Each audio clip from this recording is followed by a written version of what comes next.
Now, when we have Islamic banks in any country and the conventional banks is there, the situation is different. Now, if you are living in a country where there is no Islamic bank, or the Islamic bank is so weak, they cannot provide any service. In this situation, we can say to you, go ahead, go with the conventional banks. You can use conventional banks because it's a necessity nowadays, especially in well-advanced countries. But if you are in a country where there are options, conventional banks are there, Islamic banks are there, there is no doubt you must go for the Islamic banks.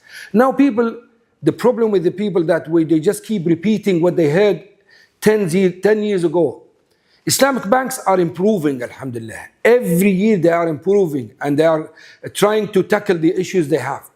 And at worst case scenario, you have two people. One is trying his best to be halal, and the other one clearly calling for riba. How come you deal with this person and you leave this one? We are not saying Islamic banks are perfect. We mentioned this before. They are not perfect. They are human beings.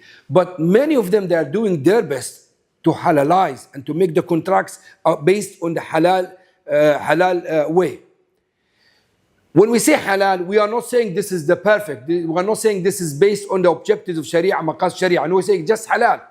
I mentioned many times, one of the purpose of getting married to have children, and you still allowed to marry someone that she cannot deliver babies. So it's halal, but it's not preferable. So the same with the Islamic banks. There might be some contracts, it is not preferable, but it's halal. So how come you go for riba, conventional banks, and if the halal? I think, and I believe, if there is any halal, Islamic banks trying to work on halal basis, you are not allowed to work with the conventional banks for luxury reason.